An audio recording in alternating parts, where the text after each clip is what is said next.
Sex, Relationships, and the Great Shift. Part 2.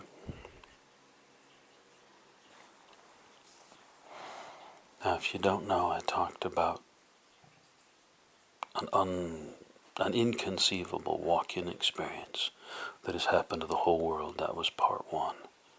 And because of it, you are all different people. I'd like to talk to you for a little bit about the implications of this change.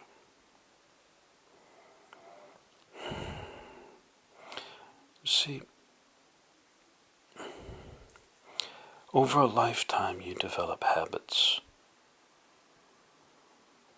and those habits often blind you to experience. Back when I was working on my doctorate in the human brain and how it functions, I ran across the idea that you only ever look at a person once. You look at them, you see them, you study their face. And afterwards you cheat. You do a kind of mental shorthand called recognition. And if there's something significantly different, it'll trigger an alarm and you'll notice. But you never really look at them again. And as I understand it, humans do this in everything. They eat chocolate, say, as a child, and say, I love chocolate. Chocolate's my favorite food. And for the rest of their life, they say, I love chocolate. And they eat it. And even if they don't enjoy it, they keep saying, wow, this is good, I must have more. Because they've never bothered to taste it again. They're just doing a shorthand. They're saying, yep, my brain says that's chocolate, and I like chocolate, therefore I like it. I picked that one because I think that 95% or more of you don't like chocolate anymore. I think the majority of human beings have stopped liking chocolate. Something has changed in the way we taste. In the way that we taste chocolate, that is. And then most of you don't like it. I encourage you to, go out and try it. Try and taste chocolate as if for the first time. There are a lot of things in your life that you do this.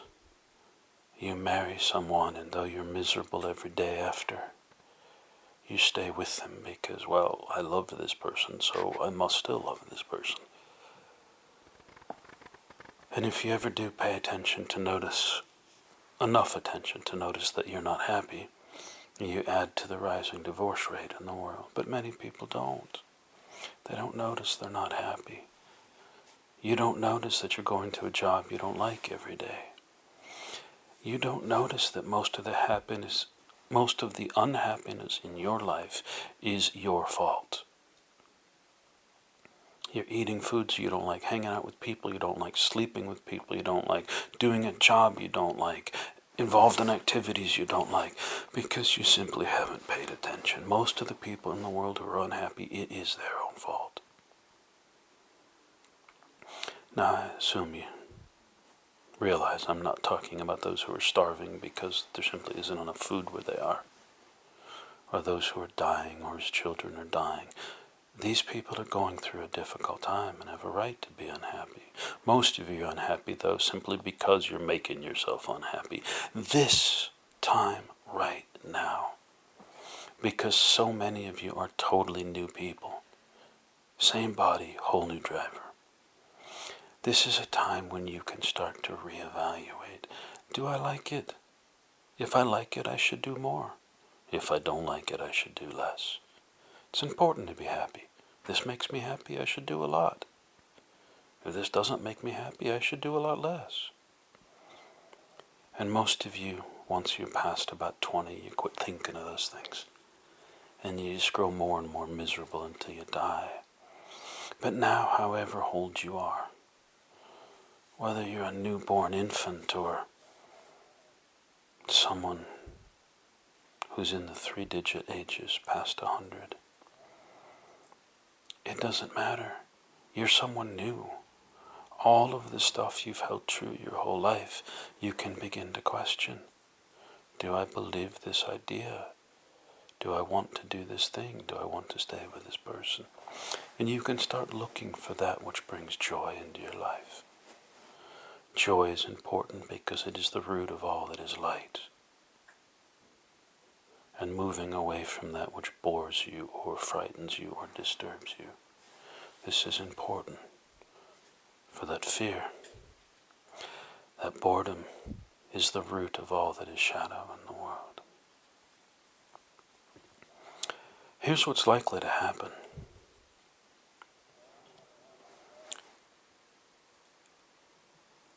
Most of the people in the world will end their current relationships.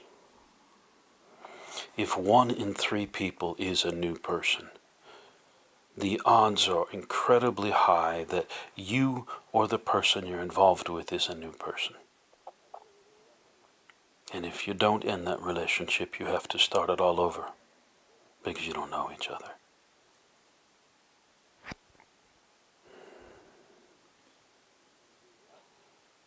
Most of you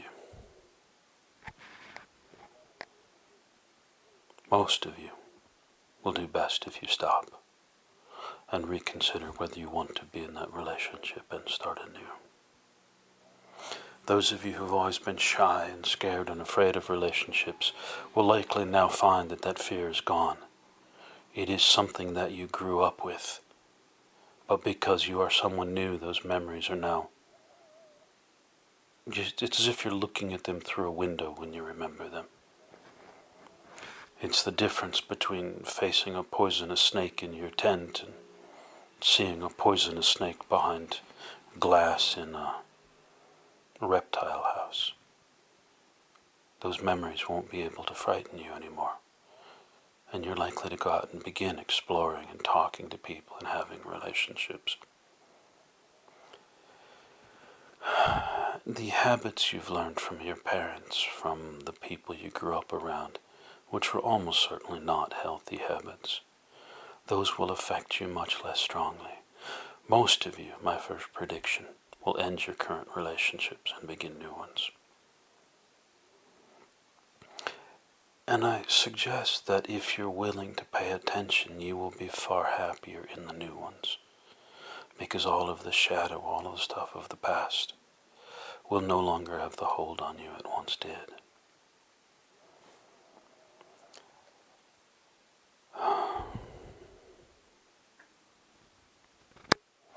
I understand some men may get defensive about what I'm about to say, but I have worked with thousands of women in my lifetime, and I have seen this in 100% of them, so I don't imagine the women will be deeply offended.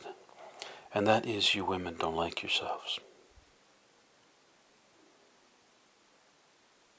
A man can be old and fat and bald and covered in body hair and, lazy and skinny-legged with a small dick, and he can look in the mirror and say, yeah, but look at me, I'm so awesome. And a woman can look like a Hollywood model after 3 hours in makeup and hair, and she'll be saying, but my nose is too big. My breasts are a little different sizes. My ears don't work. I don't like my hands. It's amazing. It's absolutely astounding.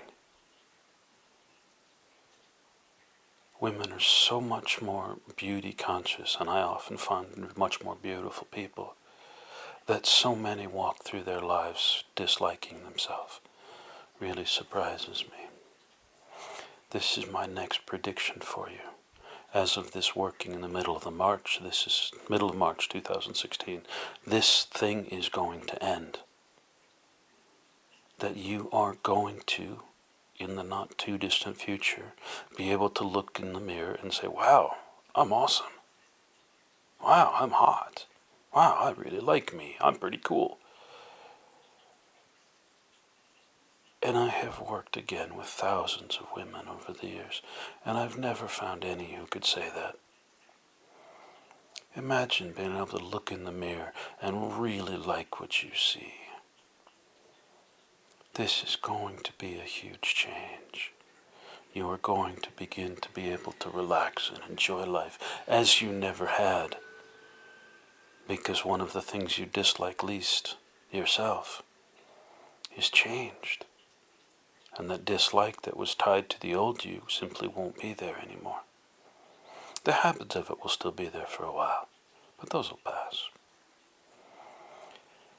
That you're going to find you have a lot more self-confidence and enthusiasm and joy. You can enjoy doing physical things, eating, making love, dancing. You can enjoy these things far more because you're no longer self-conscious about you. And one of the results of this dislike, this self-directed antipathy, is that many of you who suffer from this self-dislike, it is not only women, I just say it's about 100% of women, many men do as well. Those of you who've suffered from this self-dislike, you've had trouble in your relationships. Because the moment your partner or the person who's hitting on you in a bar or someone who gives you a gift, the moment that they say something positive about you, wow, you're really beautiful, I like your eyes, you're very attractive, I want to fuck you. They say something like this and you think, what in the world is wrong with you? I don't like me, so how can you like me? You can't, therefore you must be lying to me. And you get angry at them. You begin to mistrust them before you ever start dating. And that mistrust, it develops into an active dislike that becomes a kind of loathing that leads to hallway sex, for instance. And it lasts through your entire relationship. And many of you have never had a healthy, happy relationship full of trust and excitement and joy in your partner and enthusiasm, because the moment they express interest in you, you can't trust them anymore. Well, without the self-loathing, that disappears. Suddenly someone can tell you you're beautiful and you say, yeah, I am, thanks for noticing. Let's go have a cup of coffee. Let's go have a romp in the hay. You won't have this uptight. And so your relationships can start so much healthier without this ugly shadow perverting it from the beginning. And you will be able to discover things about your lover, about yourself, about relationships, about joy and play and fun that you never knew was possible.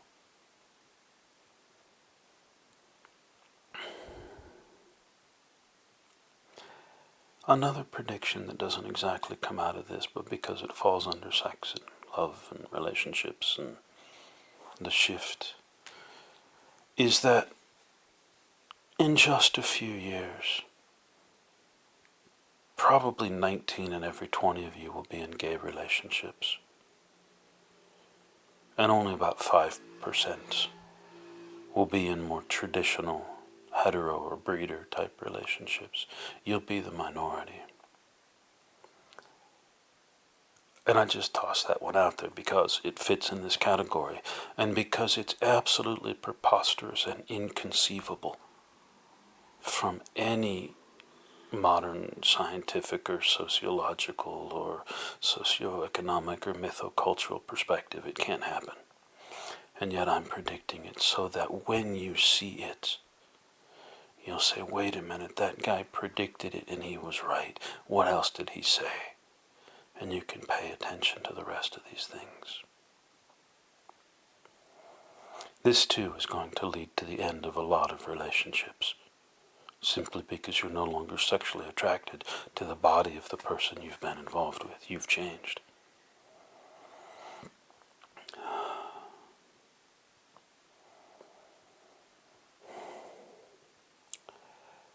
Most of you, at some level, are deeply ashamed of your bodies. You were taught it in children. Even a male who is very confident, I say a male because almost all women dislike their bodies, but even a person who's fairly confident looks in the mirror and says, I'm hot. If in school a bunch of other kids shoved them out of the locker room naked, they would have been deeply embarrassed and disturbed, and because people saw them naked and they're ashamed of their nakedness.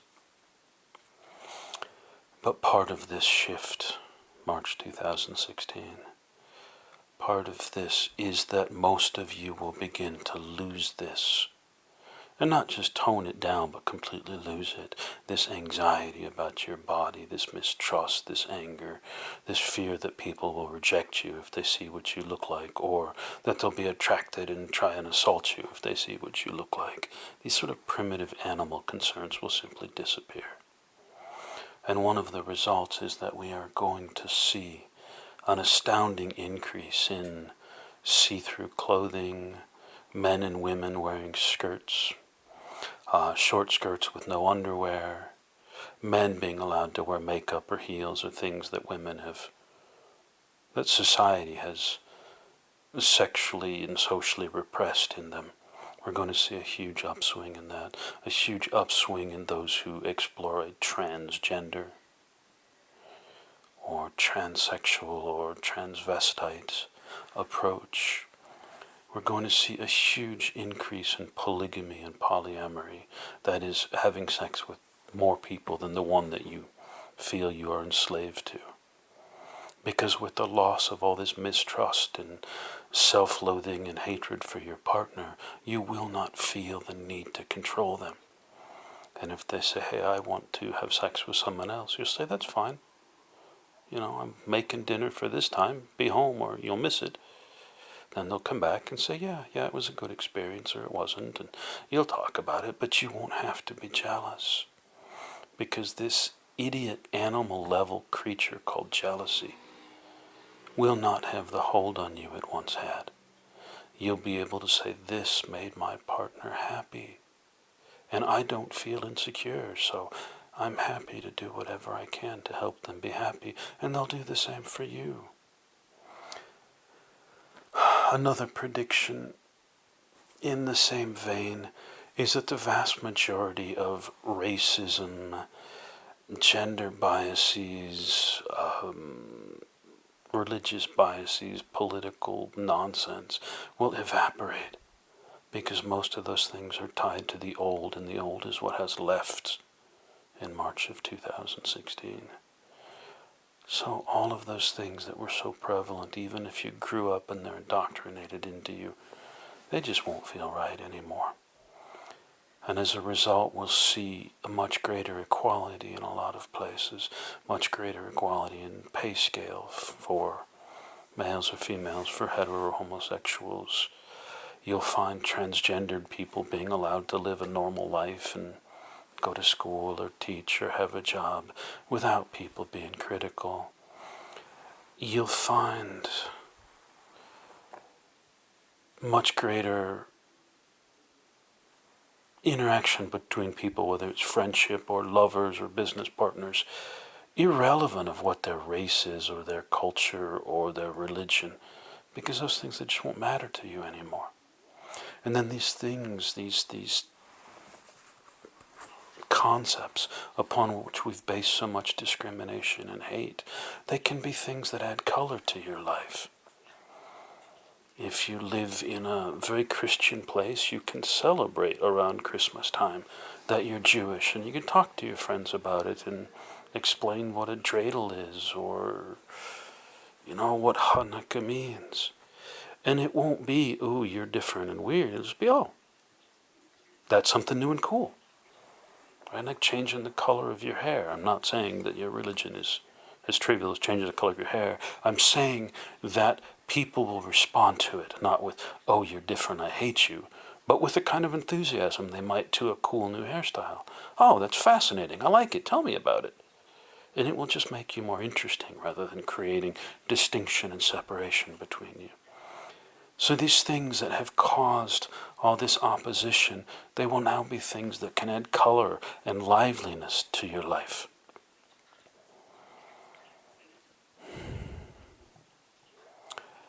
One of the things you're going to see, though it will not be this year, this is going to take a few years to pan out, is the eradication of the huge financial imbalance in your life. There are people in your world today who could spend $1 billion or euros on a party, buy an island, give away yachts, on one stupid party. And a short distance away, there are people watching their children starving to death because they cannot feed them. And most of you don't care. This is going to change. That the CEO of a company can make 100 to several hundred times the salary of the lowest paid person in that company. This is going to change. This huge separation based on your sort of socioculturally indoctrinated allegiance to the dead feudal system that causes you to think this is reasonable. That's gone, and you're going to begin to see it as unreasonable. Both those who have less and those who have more. And everyone's going to work together to change this. You're going to see your mythologies change. The time of the princess is dead. And so all these stories about princesses commanding the peasants among you, that died with the whole feudal system and needs to go. What is going to enter your mythologies and support the growths of your imagination and your passion in your life over the next several hundred years is going to be a whole new set of mythologies. And those who have cashed in on those mythologies, for instance Disney, these companies are going to go out of business. Disney's going to fall apart. All the various things it owns are going to spin off and become separate entities and be allowed to act with a lot more freedom. I realize that may not obviously relate to sex and relationships and the shift, but it does tie in. And it's another prediction I encourage you to watch for. There are a huge number more. And I just don't feel I have the energy at the moment to keep going on this. But what I want you to realize is that this thing that's happened in stages, middle of October 2015, right at the end of the year, the start of 2016, around the 13th and 14th of February this year, and now towards the middle to the end of March, up through the 1st of April, this massive shift has happened and is happening, that up to a third of the people in the world have died and left and someone new's taken their place. The odds are decent that you are not who you think you are. And if you are, then several other people in your life probably are not. Everything's going to change. And for anyone who doesn't know me, I've mentioned April Fools. And I don't want you to think maybe I'm saying that because I'm hinting that any of this is a lie. I refuse to lie to anyone, anywhere, anytime about anything. I mean every single bit of this at a level of depth and intensity and power you cannot imagine. I'm serious, immensely serious about all this. And I want you all to begin to look for these things, not to believe. Belief isn't good for you. Stop believing. Right? Belief is destructive. Just give it up. Not to believe what I'm telling you, but to consider what I have told you. And to begin to look around and watch for these changes in yourself, in your friends, in your partners, in your children, in your parents. Watch for these changes. And if you find these happening, go back and listen to this again and see what it can teach you. If you know someone going through these changes and they're scared or frightened or nervous or upset, trying to figure out why everything's different, give them these 2 recordings and give them a chance to get a little different perspective on it. And I guarantee whatever they're going through, however strange it is, it's a tiny fraction of how strange I've sounded in these 2 recordings. So if nothing else, they'll feel less crazy because I'm willing to sound so much more crazy. This is an amazing and beautiful time. And what I encourage you more than anything else, all of you, is to pay attention to it, to notice it. Awareness of what's going on in this world is the single greatest gift you can give to yourself, because what's happening is so vast and so inconceivable and so beautiful. And beyond that, I'll just encourage the same things I always encourage, is that you be kind to one another as much as you're capable of, to love one another, and to remember that ultimately life is a game, and to play it well with each other.